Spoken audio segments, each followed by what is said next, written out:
الرحمن الرحیم اللہ لا الہ الا هو الحی القیوم۔ نہیں ہے کوئی معبود برحق سوائے اللہ کے، الحی القیوم جو ذات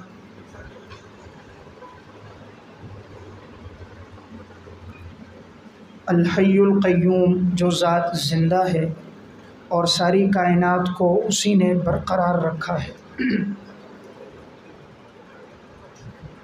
لا تأخذہ سنۃ ولا نوم، وہ اللہ اونگ سے اور نیند سے پاک ہے۔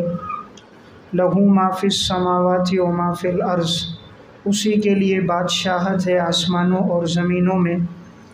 من ذا الذی یشفع عندہ، پس کون ہے جو سفارش کرے اس اللہ کے پاس، الا باذنہ، مگر اللہ کی اجازت سے۔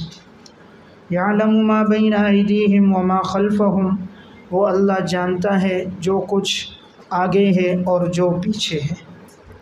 ولا یحیطون بشیء من علمہ، اور نہیں احاطہ کر سکتی اس کے علم کا کوئی چیز بھی، الا بما شاء، مگر وہ جس کو اللہ چاہے۔ وسع کرسیہ السماوات والارض، اور اس اللہ کی کرسی نے آسمانوں اور زمینوں کو گھیر دیا ہے۔ ولا یؤودہ حفظہما، اور نہیں تھکاتی اس اللہ کو ان دونوں کی حفاظت۔ وہو العلی العظیم، اور وہ اللہ بلند تر ہے اور نہایت عظمت والا ہے۔ وہ بلند تر ہے اور نہایت عظمت والا ہے۔ یہ جو آیت ہے، اس آیت کو کہتے ہیں آیت الکرسی۔ آیت الکرسی اس لیے کہتے ہیں کہ اس میں آگے وسع کرسیہ السماوات، کرسی کا تذکرہ آ رہا ہے، تو اس مناسبت سے اس پوری آیت کا نام آیت الکرسی ہے۔ اس آیت کا عنوان ذکر توحید تیسری مرتبہ۔ سورہ بقرہ میں پہلے 2 مرتبہ توحید کا تذکرہ ہو چکا ہے، اور یہ تیسری مرتبہ توحید کا تذکرہ ہو رہا ہے۔ پہلی مرتبہ توحید کا تذکرہ تھا، یا ایھا الناس اعبدوا ربکم الذی خلقکم والذین من قبلکم لعلکم تتقون۔ پھر دعوی توحید کے بعد دلائل کا تذکرہ تھا، اور دوسری مرتبہ توحید کا تذکرہ ہوا تھا، وَإِلَٰهُكُمْ إِلَٰهٌ وَاحِدٌ لَا إِلَٰهَ إِلَّا هُوَ الرَّحْمَٰنُ الرَّحِيمُ، اور پھر اس کے بعد دلائل عقلیہ کا تذکرہ تھا، اور یہ تیسری مرتبہ توحید کا تذکرہ ہے، اللہ لا الہ الا ہو، اور پھر اس کے بعد دلائل کا تذکرہ ہے۔ تو یہ دعوی توحید ہے، اور اس کے بعد دلیل عقلی ہے جو مشتمل ہے 7 امور پر۔ دلیل عقلی جو مشتمل ہے 7 امور، 7 صفات پر دلیل عقلی مشتمل ہے۔ یہ جو آیت الکرسی ہے، قرآن کریم کی آیات میں بڑی عظیم الشان آیت ہے۔ ایک موقع پر رسول اللہ صلی اللہ علیہ وسلم نے حضرت ابی ابن کعب رضی اللہ تعالیٰ عنہ سے پوچھا کہ مجھے بتاؤ قرآن کریم کی سب سے عظیم الشان آیت کون سی ہے؟ آپ صلی اللہ علیہ وسلم نے سوال کیا، یا ابا المنذر اتدری ای آیت من کتاب اللہ معک اعظم، کون سی آیت ایسی ہے جو تم جانتے ہو اور وہ قرآن کریم کی عظیم الشان آیت ہے؟ قال قلت اللہ لا الہ الا هو الحی القیوم۔ حضرت ابی ابن کعب نے یہ آیت الکرسی پڑھی، فضرب فی صدری، آپ صلی اللہ علیہ وسلم نے میرے سینے پر شاباش دیتے ہوئے ہاتھ مارا، فرمایا واللہ لیہنیک العلم ابا المنذر، اے ابو المنذر تمہیں تمہارا علم مبارک ہو۔ اب یہ روایت صحیح مسلم جلد 1 صفحہ 556 کی حدیث ہے۔ اس سے معلوم ہوا کہ یہ آیت قرآن کریم کی ایک عظیم الشان آیت ہے۔ اور نمبر 2 یہ بھی معلوم ہوا جب کوئی اچھا جواب دے، صحیح جواب دے، تو اسے شاباش دینی چاہیے، تو آپ صلی اللہ علیہ وسلم نے شاباش بھی دی۔ اور یہ بھی معلوم ہوا کہ استاد اگر شاگرد سے سوال کرے، سوال کرنا، امتحان لینا، سوال پوچھنا، یہ بھی درست ہے، اور اچھے جواب کی ادائیگی پر اسے شاباش دینا، تعریف کرنا، یہ بھی گویا مسنون عمل ہے۔ اسی طرح ایک اور حدیث ہے جو صحیح بخاری کی روایت ہے کہ حضرت ابو ہریرہ رضی اللہ تعالیٰ عنہ فرماتے ہیں کہ مجھے صدقۃ الفطر کی نگرانی پہ مقرر کیا گیا تھا۔ صدقۃ الفطر کا جو مال اکٹھا ہوا تھا اور اس میں جو گندم تھی اور اس طرح کھجوریں، ان کی حفاظت پر آپ صلی اللہ علیہ وسلم نے انہیں مقرر کیا تاکہ کوئی اسے چوری نہ کرے، کوئی لے جا نہ سکے۔ حضرت ابو ہریرہ فرماتے ہیں ایک دن ایسا ہوا کہ ایک شخص رات کو آیا میرے پاس اور کہنے لگا انی محتاج وعلی عیال ولی حاجت شدیدۃ، میں بڑا محتاج ہوں اور میرے گھر والے ہیں اور بہت زیادہ مجھے حاجت ہے، یعنی یہ اشارہ کیا کہ میں فقیر تنگ دست ہوں، میرے پاس کھانے کے لیے کچھ بھی نہیں ہے۔ فخلیت عنہ، تو میں نے چھوڑ دیا، یعنی اس نے آ کر رات کے وقت اس سے گندم چوری کی تھی، گندم چوری کر کے جب لے جانے لگا، بھاگنے لگا، حضرت ابو ہریرہ نے اس کو پکڑ لیا تھا، تو اس نے آگے سے کہا حضرت میں بڑا غریب ہوں، تنگ دست ہوں، تو آئندہ نہیں آؤں گا، مجھے چھوڑ دو۔ حضرت ابو ہریرہ نے اس کو چھوڑ دیا۔ صبح آئے آپ صلی اللہ علیہ وسلم کے پاس، تو آپ صلی اللہ علیہ وسلم نے فرمایا یا ابا ہریرہ ما فعل اسیرک البارحہ، جو تمہارا گزشتہ رات کا قیدی تھا اس کا کیا بنا، جو قیدی تھا اس کا کیا بنا؟ حضرت ابو ہریرہ نے پوری بات کی، یا رسول اللہ انہوں نے شکا حاجتا شدیدتا وعیالا فرحمتہ وخلیت سبیلہ، اس نے جب کہا میرے اہل و عیال ہیں، کھانے کے لیے کچھ نہیں، تو میں نے اس کو چھوڑ دیا۔ آپ صلی اللہ علیہ وسلم نے ارشاد فرمایا اما انہ قد کذبک وسیعود، اس نے تجھے جھوٹ بولا ہے، عن قریب یہ دوبارہ لوٹ کر آئے گا۔ حضرت ابو ہریرہ فرماتے فعرفت انہ سیعود لقول رسول اللہ صلی اللہ علیہ وسلم، میں جان گیا کہ واقعی یہ لوٹ کر آئے گا، اس لیے کہ آپ صلی اللہ علیہ وسلم نے فرمایا حضور کی بات تو حق ہے۔ اب کہتے ہیں دوسرا دن ہوا، رات کو پھر یہ حفاظت کے لیے مقرر تھے، تو کیا دیکھا، پھر وہ رات کو آ گیا، اور پھر جب مال لے کر جانے لگا انہوں نے پھر پکڑ لیا، پھر اس نے رونا دھونا شروع کیا، حضرت میرے بچے ہیں، کھانے کے لیے کچھ نہیں ہے، چھوڑ دو، آئندہ نہیں آؤں گا۔ حضرت ابو ہریرہ نے پھر اس کو چھوڑ دیا۔ صبح آپ صلی اللہ علیہ وسلم کے پاس آئے، آپ نے پھر سوال کیا تمہارے قیدی کا کیا بنا؟ پھر یہ کہا یا رسول اللہ اس نے اس طرح شکایت کی تو میں نے چھوڑ دیا۔ آپ نے فرمایا جھوٹ بول رہے، دوبارہ آئے گا۔ تیسری مرتبہ دوبارہ آیا۔ حضرت ابو ہریرہ رضی اللہ تعالیٰ عنہ نے کہا اب اس کو چھوڑوں گا نہیں۔ معلوم ہوا 2 مرتبہ آدمی رخصت دے سکتا ہے اور معاف کر سکتا ہے، لیکن تیسری مرتبہ بھی اگر جرم ہو رہا ہے تو پھر اسے سزا دینی چاہیے کہ یہ اب عادی مجرم ہے۔ تیسری مرتبہ جب اسے پکڑا، اب کہا میں تجھے چھوڑوں گا نہیں، میں تجھے آپ صلی اللہ علیہ وسلم کے پاس لے کر جاؤں گا۔ اس نے آگے سے کہا دعنی اعلمک کلمات ینفعک اللہ بہا، مجھے چھوڑ دو، تمہیں ایسے کلمات سکھاؤں گا جو تمہیں بڑے نفع دیں گے۔ قلت ما ہن، وہ کلمات کون سے ہیں؟ قال اذا آویت الی فراشک، جب تم اپنے بستر پر آؤ، فقرأ آیت الکرسی، تو آیت الکرسی پڑھو، اللہ لا الہ الا هو الحی القیوم حتی تختتم الآیہ، یہاں تک کہ آیت کے اختتام تک مکمل پڑھ لو۔ فَإِنَّكَ لَن يَزَالَ عَلَيْكَ مِنَ اللَّهِ حَافِظٌ، اللہ کی طرف سے تمہارے لیے ایک حافظ مقرر ہوگا جو تمہاری حفاظت کرے گا۔ وَلَا يَقْرُبُكَ شَيْطَانٌ حَتَّى تُصْبِحَ، اور شیطان صبح تک تمہارے قریب نہیں آئے گا۔ فَخَلَّيْتُ سَبِيلَهُ، تو میں نے اب اس کا راستہ چھوڑ دیا کہ اس نے مجھے ایک کام کی بات، علم کی بات سکھائی۔ فقال النبی صلی اللہ علیہ وسلم، اب جب حضرت ابو ہریرہ نے آ کر آپ صلی اللہ علیہ وسلم کو صبح یہ بتایا کہ اس نے مجھے رات کو یہ بتایا کہ آیت الکرسی پڑھا کرو، آپ نے فرمایا اما انہ قد صدقک وہو کذوب، یہ بات تو اس نے سچ کی ہے لیکن ہے بڑا جھوٹا۔ کذوب مبالغہ ہے تو بڑا جھوٹا آدمی، لیکن یہ بات اس نے سچ کہی ہے۔ پھر آپ صلی اللہ علیہ وسلم نے فرمایا یہ جو 3 دن سے تمہارے پاس آ رہا ہے تم جانتے ہو یہ کون ہے؟ ابو ہریرہ نے کہا یا رسول اللہ میں تو نہیں جانتا۔ آپ نے فرمایا ذاک شیطان، یہ شیطان ہے۔ اب یہ صحیح بخاری کی روایت ہے، اس میں دیکھیں روایت میں آپ صلی اللہ علیہ وسلم نے فرمایا ہے تو یہ جھوٹا آدمی، لیکن اس نے تمہیں بات کیا کہی ہے سچی، تو حضور نے اس بات کی تصدیق فرمائی۔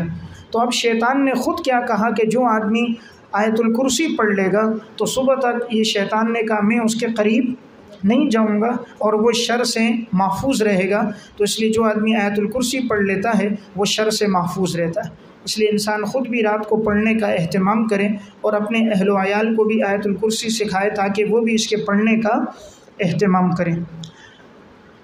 امام طبرانی رحمۃ اللہ علیہ کی ایک کتاب ہے المعجم الکبیر، اس میں ایک روایت ہے، حضرت عبداللہ ابن مسعود رضی اللہ تعالیٰ عنہ فرماتے ہیں قرآن کریم کی جو عظیم الشان آیت ہے ان اعظم آیت فی کتاب اللہ اللہ لا الہ الا هو الحی القیوم، قرآن کریم کی عظیم الشان آیت وہ آیت الکرسی ہے، اور وَإِنَّ أَجْمَعَ آیَةٍ فِي الْقُرْآنِ بِخَيْرٍ وَشَرٍ، قرآن کی وہ آیت جس میں اللہ نے خیر اور شر سب کو جمع کر دیا، وہ آیت ان اللہ یأمر بالعدل والإحسان، یہ قرآن کی وہ آیت ہے جو بڑی جامع ہے، جس میں 3 اوامر کا اور 3 نواہی کا تذکرہ ہے، وہ یہ پوری زندگی گزارنے کا طریقہ اس ایک آیت میں ہے۔ وَإِنَّ أَكْثَرَ آیَةٍ فِي الْقُرْآنِ فَرْحًا، وہ آیت جس کو سن کر انسان بڑا خوش ہوتا ہے وہ ہے قُلْ يَا عِبَادِيَ الَّذِينَ أَسْرَفُوا عَلَىٰ أَنفُسِهِمْ لَا تَقْنَطُوا مِن رَحْمَةِ اللَّهِ، کہ انسان اللہ کی رحمت سے مایوس نہ ہو۔ وَإِنَّ أَشَدَّ آیَةٍ فِي كِتَابِ اللَّهِ تَفْوِیضًا، اور سب سے سخت آیت کتاب اللہ میں وہ جس میں سپردگی کا تذکرہ ہے وہ ہے وَمَن يَتَّقِ اللَّهَ يَجْعَل لَّهُ مَخْرَجًا وَيَرْزُقْهُ مِنْ حَيْثُ لَا يَحْتَسِبُ، کہ انسان جب تقوی اختیار کر کے اپنے آپ کو اللہ کے سپرد کر دیتا ہے تو اللہ اس کے لیے رزق کا انتظام کرتا ہے۔ تو اس عبداللہ ابن مسعود کی اس روایت سے بھی معلوم ہوا قرآن کریم کی عظیم الشان آیت ہے آیت الکرسی۔ اسی طرح رسول اللہ صلی اللہ علیہ وسلم نے ارشاد فرمایا، یہ روایت امام نسائی رحمہ اللہ نے عمل الیوم واللیلہ میں اور حافظ ابن کثیر نے تفسیر ابن کثیر میں نقل کی ہے، آپ نے فرمایا من قرأ دبر کل صلاۃ مکتوبۃ آیت الکرسی، جو آدمی ہر فرض نماز کے بعد آیت الکرسی پڑھے گا لم یمنعہ من دخول الجنۃ الا ان یموت، اسے جنت میں داخل ہونے سے کوئی چیز نہیں روکے گی سوائے یہ کہ اسے موت آ جائے، یعنی موت آنے کے فوراً بعد وہ جنت میں داخل ہوگا۔ تو اس سے معلوم ہوا کہ اس کے بڑے فضائل ہیں۔ آیت الکرسی میں کل 50 کلمات ہیں، 10 جملے ہیں، اور اس میں توحید کے دلائل ہیں، اور یہ قرآن کریم کی عظیم الشان آیت ہے۔ اس کے 50 کلمات ہیں، 10 جملے ہیں، اور اس میں توحید کے دلائل ہیں۔ قرآن کریم کی کوئی آیت ایسی نہیں ہے کہ جس میں اللہ رب العزت کی ذات اور اللہ کی صفات کا اتنا تذکرہ آیا ہو جتنا اس ایک آیت میں آیا۔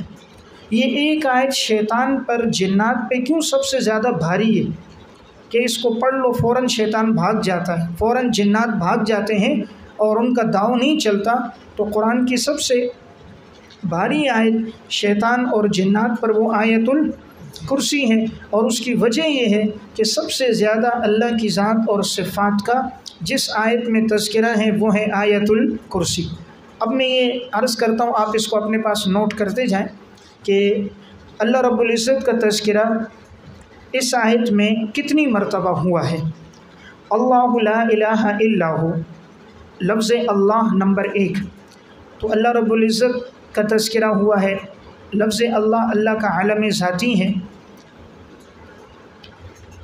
الا ہوا سے مراد بھی اللہ کی ذات ہے، نمبر 2۔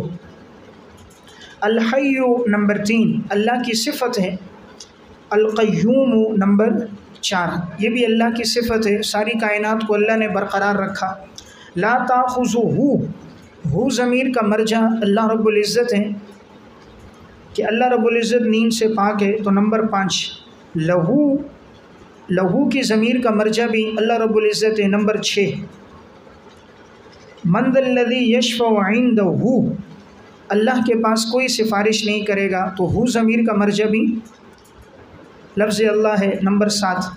الا باذنہ، نمبر 8۔ یعلم میں بھی ضمیر ہے، نمبر 9۔ ولا یحیطون بشیء من علمہ، اللہ کے علم کا کوئی احاطہ نہیں کر سکتا، نمبر 10۔ الا بما شاء، مگر وہ جو اللہ چاہے، 11۔ وسع کرسیہ، نمبر 12۔ ولا یؤودہ، نمبر 13۔ وہو،